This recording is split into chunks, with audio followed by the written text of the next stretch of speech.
तो प्यारे दोस्तों, एक बार फिर से आप सभी का स्वागत है आपके अपने YouTube channel study with Naresh sir में। प्यारे दोस्तों, इससे पहले कि हम इस चैप्टर को आगे बढ़ाएं, तो मैं आप सभी को, जो जितने भी मेरे सब्सक्राइबर्स हैं, जितने भी मेरे व्यूअर्स हैं, आप सभी को नए वर्ष 2026 की ढेर सारी शुभकामनाएं। हैप्पी न्यू ईयर मेरे जितने भी सब्सक्राइबर हैं और जितने भी व्यूअर्स हैं। तो दोस्तों, नए साल से सुनने में ये आ रहा है कि उत्तराखंड की जो बोर्ड परीक्षाएं हैं वो फरवरी के अंतिम सप्ताह से शुरू हो जाएंगी। ऐसा मैं पेपर को मैं भी पढ़ रहा था और ऐसा सुनने में भी आ रहा है। तो इन सभी चीज़ों को मद्देनजर रखते हुए हमने फिजिक्स में पहले चैप्टर से रिवीजन क्लासेस शुरू कर दी हैं। तो जो पहला चैप्टर है हमारा फिजिक्स का क्लास 12th में, वो है स्थिर वैद्युत आवेश तथा क्षेत्र। स्थिर वैद्युत आवेश तथा क्षेत्र, जैसा कि आप आज की हेडिंग भी देख रहे हैं। तो इस चैप्टर के ऊपर हम जो इस चैप्टर के मेन टॉपिक हैं उन पर बात करेंगे। तो सबसे पहले हम बात करते हैं कि स्थिर आवेश क्या होता है। स्थिर आवेश, स्थिर आवेश। तो दोस्तों, स्थिर आवेश क्या होता है? स्थिर आवेश का मतलब है कि आवेश तो है परंतु वो रुका हुआ है, वो गतिमान नहीं है। जब कोई आवेश गतिमान अवस्था में नहीं होता है, वो अपनी विरामावस्था में होता है, तो उस आवेश को बोलते हैं स्थिर आवेश। तो दोस्तों, स्थिर आवेश का मतलब है आवेश है और वो विरामावस्था में है। विरामा अवस्था में आवेश, विरामावस्था में आवेश को स्थिर आवेश कहते हैं। विरामा अवस्था में आवेश को स्थिर आवेश कहते हैं। ठीक है। और चैप्टर का नाम है स्थिर वैद्युत आवेश तथा क्षेत्र। तो स्थिर आवेश के जिन गुणों का अध्ययन आज हम करेंगे, या आवेश के जिस गुण का हम अध्ययन करेंगे, स्थिर आवेश के जो विरामावस्था में जो आवेश है, उस आवेश के जो भी गुण हम आज सीखेंगे, उसी पर बेस्ड ये चैप्टर है। ये चैप्टर उसी पर बेस्ड है। आवेश रुक रखा है और रुका हुआ आवेश किन किन गुणों का या किन किन गुणों को प्रदर्शित करता है, उसको बोलते हैं स्थिर आवेश के गुण। अब स्थिर आवेश के गुणों को सीखने से पहले सबसे पहले हमें यह समझना पड़ेगा कि आवेश क्या होते हैं। सबसे पहले क्या समझना है, आवेश होता क्या है। आवेश जिसे चार्ज भी बोलते हैं, चार्ज। तो जब हम छोटी क्लासों में थे, तो छोटी क्लासों में क्लास 7th में या फिर क्लास 8th में हमें क्या पढ़ाया जाता था कि जब एक पदार्थ को दूसरे पदार्थ के ऊपर खूब सारा रगड़ा जाता है, एक पदार्थ को दूसरे पदार्थ के ऊपर रगड़ा जाता है, तो रगड़ने के बाद उस रगड़ से क्या होता है, उन पदार्थों में एक गुण उत्पन्न हो जाता है। और वो गुण ये होता है कि वो अपने से हल्के पदार्थों को आकर्षित करने लग जाते हैं। जैसे छोटी छोटी क्लासों में बच्चे करते हैं, टंकी को ठोक रगड़ते हैं ऐसे सर पे। रगड़ने के बाद उसके बाद क्या करते हैं, उसको कागज के छोटे छोटे टुकड़ों के साथ संपर्क में लाते हैं। तो दोस्तों, होता क्या है, जैसे ही कागज के संपर्क में वो टंकी आती है, तो उस टंकी पर कागज के छोटे छोटे टुकड़े चिपट जाते हैं।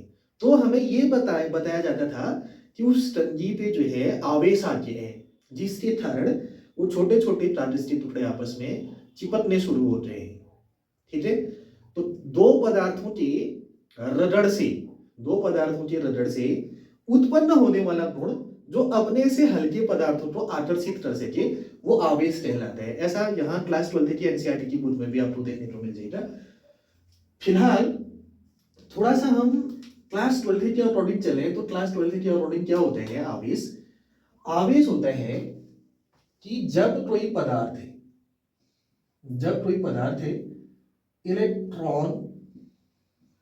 इलेक्ट्रॉन त्याग देता है, जब कोई पदार्थ इलेक्ट्रॉन त्याग देता है या कोई पदार्थ इलेक्ट्रॉन ग्रहण कर लेता है, या कोई पदार्थ इलेक्ट्रॉन ग्रहण कर लेता है, जब कोई पदार्थ इलेक्ट्रॉन को त्यागता है या कोई पदार्थ इलेक्ट्रॉनों को ग्रहण करता है तो उस पदार्थ के ऊपर आवेश आ जाता है। अब आवेश ये दो प्रकार का होते हैं। अगर उस पदार्थ ने इलेक्ट्रॉनों को त्यागा है, उस पदार्थ ने इलेक्ट्रॉनों को त्याग रखा है तो उस पर धनावेश आ जाता है।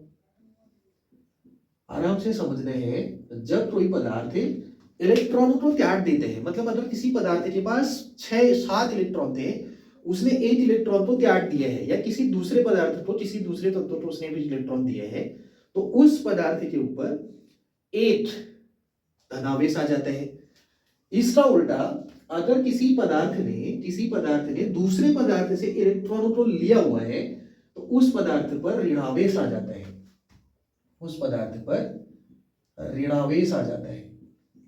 ऋणावेश का मतलब है जितने उसके पास इलेक्ट्रॉन थे शुरुआत में, जितने उसके पास शुरुआत में इलेक्ट्रॉन थे, उन इलेक्ट्रॉनों से ज्यादा इलेक्ट्रॉन हो जाना। मान लिया जाए किसी पदार्थ के पास 5 इलेक्ट्रॉन थे, ठीक है, तो इसका मतलब क्या है, ग्रहण करने का मतलब 5 तो उसके पास थे, 2 उसने और ले लिए, तो अब उसके पास जो इलेक्ट्रॉन है वो 7 हो गए, ठीक है। इलेक्ट्रॉन जो शुरुआत में 5 थे अब 7 हुए। कहने का मतलब ये है कि जितने उसके पास इलेक्ट्रॉन थे उससे उसके पास इलेक्ट्रॉन बढ़ जाते हैं। तो जब किसी पदार्थ के पास इलेक्ट्रॉन बढ़ जाते हैं तो उस पदार्थ में ऋणावेश आ जाता है, उस पदार्थ में ऋणावेश आ जाता है। और जब कोई पदार्थ, मान लीजिए किसी पदार्थ के पास 5 इलेक्ट्रॉन थे, 5 इलेक्ट्रॉन थे और उसने 1 इलेक्ट्रॉन किसी को दे दिया, अब उस पदार्थ के पास 4 ही इलेक्ट्रॉन है। मतलब शुरू में जितने इलेक्ट्रॉन थे उन इलेक्ट्रॉनों से इलेक्ट्रॉनों की संख्या घट जाना धनावेश कहलाता है, और शुरू में जितने इलेक्ट्रॉन थे उन इलेक्ट्रॉनों से इलेक्ट्रॉनों की संख्या बढ़ जाना, ये ऋणावेश कहलाता है। तो इससे ये साबित होता है कि किसी पदार्थ में अगर आवेश आता है तो वो आवेश 2 प्रकार का हो सकता है। पहला प्रकार ये कि वो आवेश धनावेश हो, और दूसरा प्रकार ये कि वो आवेश ऋणावेश हो। तो इससे ये साबित होता है कि आवेश 2 प्रकार का होता है, आवेश धनात्मक भी हो सकता है और आवेश ऋणात्मक भी हो सकता है। तो दोस्तों आवेश किसे कहते हैं बड़ी आसानी से समझना चाहिए। जब कोई पदार्थ इलेक्ट्रॉन को ग्रहण करता है या कोई पदार्थ इलेक्ट्रॉनों को त्यागता है तो उस पदार्थ के ऊपर जो आवेश आता है, उस पदार्थ के ऊपर आवेश आ जाता है, उसी को हम यहाँ आवेश बोल रहे हैं, ठीक है।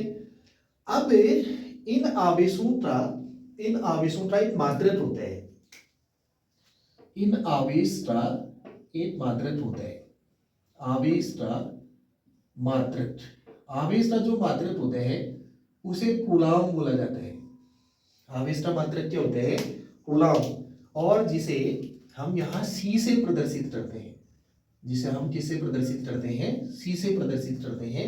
और छोटी क्लासों में क्लास 10th में हमने फॉर्मूला पढ़ा था, वो फॉर्मूला था Q बराबर IT, Q बराबर IT। आवेश को Q से प्रदर्शित करते हैं, आवेश को Q से प्रदर्शित करते हैं, छोटा वाला Q या बड़ा वाला Q जिससे भी बोलो, तो आवेश को Q से प्रदर्शित करते हैं। Q बराबर IT करके हमने छोटी क्लासों में पढ़ा था, जहां I जो है वो धारा है और T समय है। तो धारा का जो मात्रक होता है वो एम्पियर होता है और T समय है, समय को T से प्रदर्शित करते हैं। तो ये I जो है वो A है, T ही है। तो जो कूलाम है इसकी विमा, कूलाम की जो विमा है वो बराबर AT होती है। कूलाम की जो विमा होती है वो क्या होती है, AT। यानी जो आवेश है, आवेश की विमा AT है, आवेश का मात्रक कूलाम है, ठीक है। और आवेश इलेक्ट्रॉनों को ग्रहण करने और इलेक्ट्रॉनों को त्यागने के बाद किसी पदार्थ के ऊपर आता है। तो इतनी बात आप आराम से समझें, कोई जल्दबाजी नहीं है। फिर हम बात करते हैं, एक हमारे पास मूल आवेश होता है, एक आवेश होता है जिसको बोलते हैं मूल आवेश, मूल आवेश। मूल आवेश किसे कहते हैं, मूल आवेश एक इलेक्ट्रॉन पर आवेश को बोलते हैं, एक इलेक्ट्रॉन पर आवेश, एक इलेक्ट्रॉन पर आवेश मूल आवेश कहलाता है, मूल आवेश कहलाता है। एक इलेक्ट्रॉन पर जो भी आवेश है उसे मूल आवेश कहते हैं। अब एक इलेक्ट्रॉन पर आवेश सभी को पता होना चाहिए, एक इलेक्ट्रॉन पर जो आवेश आते हैं उसको ई से प्रदर्शित करते हैं। एक इलेक्ट्रॉन पर जो आवेश होते हैं उसे ई से प्रदर्शित करते हैं, और एक इलेक्ट्रॉन पर आवेश होता है 1.6 गुणा 10 की घात ऋण 19 कूलम। एक इलेक्ट्रॉन पर कितना आवेश होता है? 1.6 गुणा 10 की घात ऋण 19 कूलम। और इसी को हम बोलते हैं मूल आवेश। इसे क्या बोलते हैं? मूल आवेश। तो दोस्तों जो आवेश है, आवेश का एक गुण होता है कि आवेश हमेशा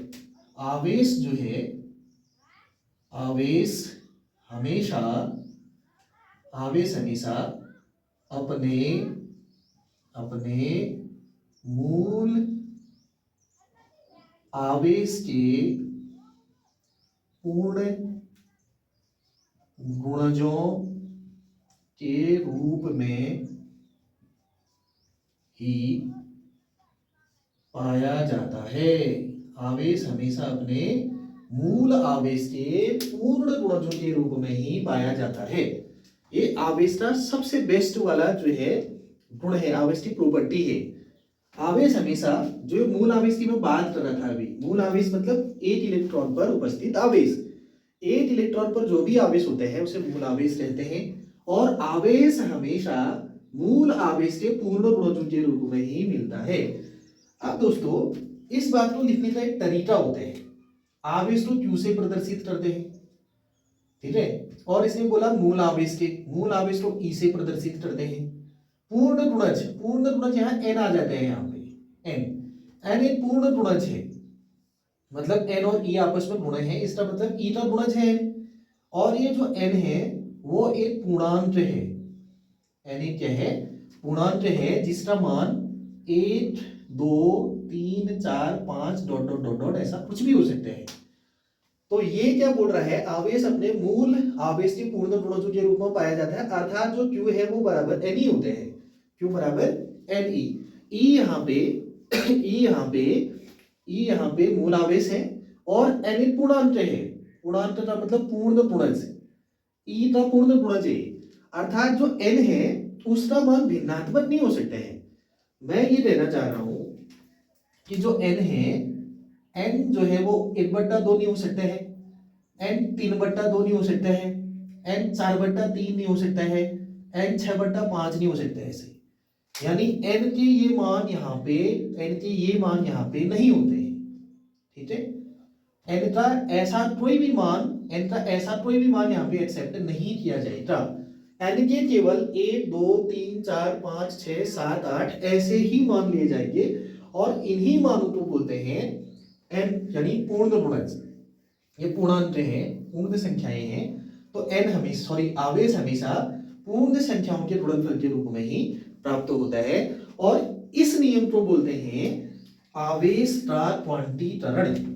इसको बोलते हैं आवेश का क्वांटीकरण। तो दोस्तों आवेश में क्वांटीकरण का गुण पाए जाते हैं। आवेश में किसका गुण पाए जाते हैं? क्वांटीकरण का गुण पाए जाते हैं, अर्थात आवेश हमेशा अपने मूल आवेश यानी ई के पूर्ण गुणजों के रूप में ही हमेशा पाया जाता है। ये आवेश का क्वांटीकरण है, इसको समझना। और इसे बोर्ड परीक्षा में भी न्यूमेरिक्स में बहुत सारे प्रश्न पूछे जाते हैं, Q = NEC जो सॉल्व हो जाते हैं, जहां पे हमें आवेश का मान भी निकालना हो सकता है, जहां पे n यानी उसमें कितने आवेश यानी मूल आवेश उपस्थित हैं उनकी संख्या, ठीक है, इलेक्ट्रॉनों की संख्या पूछ सकता है वो हमसे।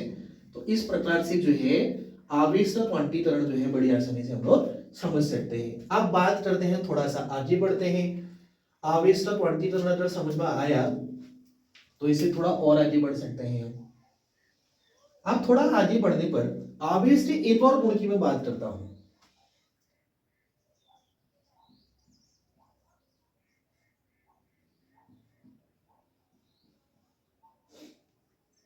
अब आवेश जब रुका हुआ रहता है दोस्तों, मान लिया जाए ये आवेश है, ये कोई आवेश है Q, ठीक है, और ये स्थिर है, और ये आवेश है स्थिर। ये कैसा आवेश है? स्थिर आवेश। Q हमारे पास एक स्थिर आवेश है, ठीक है। तो जब ये Q स्थिर है तो इस Q के चारों ओर, इस Q के चारों ओर, इस Q के चारों ओर, इस Q के चारों ओर एक क्षेत्र उत्पन्न होता है। ऐसे इस Q के चारों ओर एक ऐसा क्षेत्र उत्पन्न होता है जिस क्षेत्र में मैं अगर कोई दूसरा आवेश ले आऊं, अब इस क्षेत्र में मान लीजिए मैं Q0 लेकर आ रहा हूं, एक तो रुका हुआ आवेश है जिसको मैं क्यों बोल रहा हूं, उस रुके हुए आवेश के चारों ओर एक क्षेत्र उत्पन्न हो रहा है, एक क्षेत्र उत्पन्न हुआ है और उस क्षेत्र में मैं दूसरा आवेश लेकर आ रहा हूं जिसका नाम है Q0 और इस Q0 को हम बोलते हैं परीक्षण आवेश। इसका नाम क्या होता है दोस्तों, इसका नाम होता है परीक्षण आवेश, जिसको इंग्लिश में टेस्ट चार्ज बोलते हैं। अब मैं इस परीक्षण आवेश को जैसे ही इस क्षेत्र के भीतर लाता हूं तो इस परीक्षण आवेश के ऊपर दो बल कार्य करते हैं, इस परीक्षण आवेश के ऊपर दो बल कार्य करते हैं। अर्थात मैं ये भी बोल सकता हूं कि इस परीक्षण आवेश को दो बलों का अनुभव होता है। पहला बल ये है कि ये जो आवेश है, ये जो परीक्षण आवेश है वो इस क्षेत्र के भीतर चला जाए।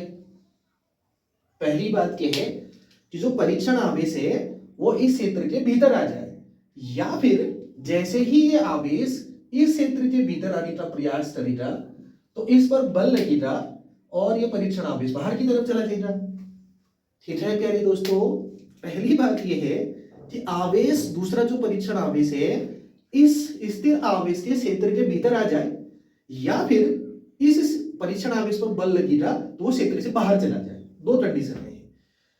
अगर ये परीक्षण आवेश क्षेत्र के भीतर आ जाते हैं तो हम बोल सकते हैं कि इस आवेश ने इस आवेश को अपनी ओर आकर्षित कर दिया। अगर ये आवेश अंदर की तरफ आने की चेष्टा करते हैं और ये परीक्षण आवेश उसको बाहर की तरफ धकेल देते हैं तो हम ये बोल सकते हैं इस आवेश के क्षेत्र ने इस परीक्षण आवेश को बाहर की तरफ प्रतिकर्षित कर दिया। तो किसी आवेश के चारों ओर उत्पन्न वह क्षेत्र, अब आराम से समझना, किसी परीक्षण आवेश के चारों ओर का वह क्षेत्र जिस पर कोई परीक्षण आवेश आकर्षण या प्रतिकर्षण बल का अनुभव करता है वह क्षेत्र कहलाता है वैद्युत क्षेत्र। वह क्षेत्र क्या कहलाता है? वैद्युत क्षेत्र। किसी आवेश के चारों ओर, किसी आवेश के चारों ओर का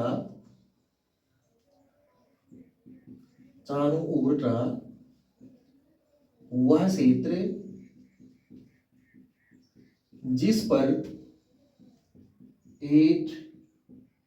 एक अन्य आवेश आकर्षण एवं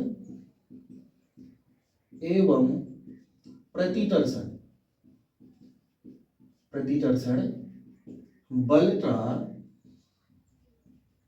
अनुभव करता है, उस आवेश का वैद्युत क्षेत्र कहलाता है। किसी आवेश के चारों ओर का वह क्षेत्र जिस पर एक अन्य आवेश आकर्षण एवं प्रतिकर्षण बल का अनुभव करता है उस आवेश का वैद्युत क्षेत्र कहलाता है। और वैद्युत क्षेत्र में दूसरा आवेश जब भी आएगा उस पर दो बल कार्य करेंगे, या तो आकर्षण बल होगा या तो फिर वो प्रतिकर्षण बल होगा। ठीक है दोस्तों, और किसी भी आवेश के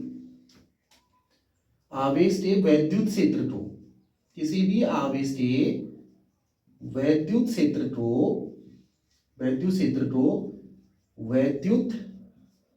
बल रेखाओं द्वारा प्रदर्शित किया जाता है।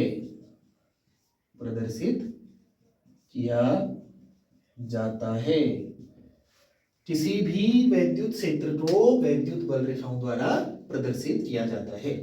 अब यहां तक की कहानी अगर समझ में आती है तो एक प्रश्न और हमारे मन में उठता है। वो प्रश्न ये होता है कि वैद्युत बल रेखाएं क्या होती है। अब वैद्युत बल रेखाएं तो ऐसी कोई रेखा नहीं है जिसको हम देख सक रहे अपनी आंखों से, ठीक है, या हम अपने हाथ से खींच सक रहे ऐसे। तो तो ऐसा तो वैद्युत बल रेखाएं होती नहीं है। तो वैद्युत बल रेखाएं जो होती है वो काल्पनिक बल रेखाएं होती है। कैसी होती है? काल्पनिक होती है, जिनकी कल्पना की जाती है और जिनको दूसरा आवेश महसूस करता है। अब मैं चाहूँ तो मैं सो जाऊँ उसके ऊपर, तो मुझे महसूस नहीं होता। तो वैद्युत बल रेखाओं को वैद्युत क्षेत्र के भीतर दूसरा आवेश क्या करता है? महसूस करता है। इसलिए वैद्युत बल रेखाएं होती हैं। ठीक है प्यारे दोस्तों, तो वैद्युत बल रेखाएं कैसी रेखाएं होती हैं? वैद्युत बल रेखाएं काल्पनिक रेखाएं होती हैं। ठीक है, जो किसी आवेश के चारों ओर उपस्थित रहती हैं, जिन्हें कोई दूसरा आवेश महसूस करता है। ये दूसरी बात है। तीसरी बात यह है कि जो वैद्युत बल रेखाएं होती है ना, वो एक दूसरे को कभी भी काटती नहीं है। वैद्युत बल रेखाएं कभी भी एक दूसरे को नहीं काटती हैं, और उसका कारण होता है कि जैसे एक वैद्युत बल रेखा ये है, दूसरी ये है, ये दोनों बल रेखाएं एक बिंदु पर अगर कट रही हैं, दोनों वैद्युत बल रेखाएं, ये कोई बिंदु है जिसका नाम ए है, दोनों वैद्युत बल रेखाएं जब एक बिंदु पर कटती हैं तो एक बिंदु की तो एक ही दिशा होती है। यहाँ पर वैद्युत बल रेखाएं दो दिशाओं को प्रदर्शित कर देगी, ऐसे इधर और इधर की तरफ। तो एक ही बिंदु की दो दिशाएं होना असंभव होता है।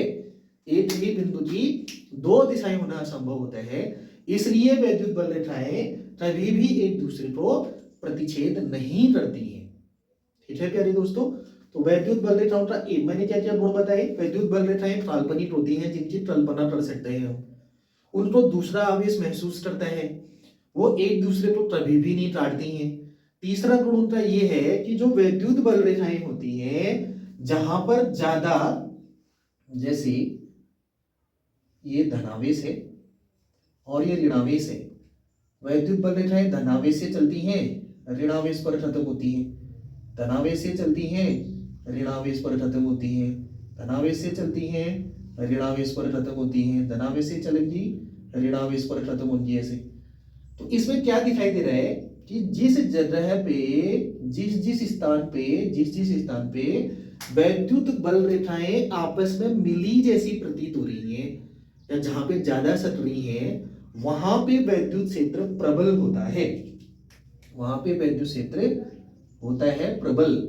और जहां पे वैद्युत बल रेखाएं दूर दूर होती है, जहां पे दो वैद्युत बल रेखाओं के बीच की दूरी ज्यादा होती है दोस्तों, वहां पे वैद्युत क्षेत्र दुर्बल या फिर कमजोर होता है। वैद्युत क्षेत्र होता है लेकिन कमजोर होता है। तो वैद्युत बल रेखाओं का एक तीसरा गुण है कि जहां पे वैद्युत बल रेखाएं एक दूसरे के नजदीक होती हैं, वहां पे वैद्युत क्षेत्र काफी मजबूत होता है। एक दूसरे के करीब होने पर मजबूत होता है, एक दूसरे से दूर होने पर वैद्युत बल रेखाएं कमजोर होती है।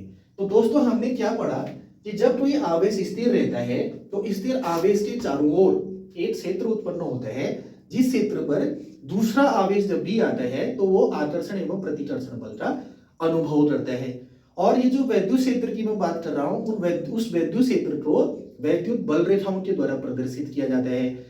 और वैद्युत बल रेखाएं काल्पनिक होती हैं, जिनको दूसरा आवेश जो है अनुभव करता है। ठीक है, और वो वैद्युत बल रेखाएं एक दूसरे को कभी भी नहीं काटती हैं। ठीक है, और वो वैद्युत बल रेखाएं धनावेश से चलना शुरू करती हैं और ऋणावेश पर जाकर खत्म हो जाती हैं। वे वैद्युत बल रेखाएं जहां पर एक दूसरे के नजदीक होती हैं, तो वहां पे वैद्युत क्षेत्र ज्यादा मजबूत होते हैं, और जहां पे वैद्युत बल रेखाएं दूर दूर होती हैं, वहां पे वैद्युत क्षेत्र ज्यादा कमजोर देखने को मिलता है। वैद्युत क्षेत्र की बात आता है, वैद्युत क्षेत्र की तीव्रता। वैद्युत क्षेत्र की तीव्रता, तो दोस्तों वैद्युत क्षेत्र की तीव्रता के बारे में हम कल बात करेंगे। ऐसे ही ढेर सारे वीडियोस को देखने के लिए आप हमारे चैनल के साथ बने रहें। एक बार फिर से आप सभी का तहे दिल से धन्यवाद, और आप सभी को नए साल की हार्दिक हार्दिक शुभकामनाएं। Very happy new year to all of you my subscribers and my viewers. Thanks for listening me and watching me.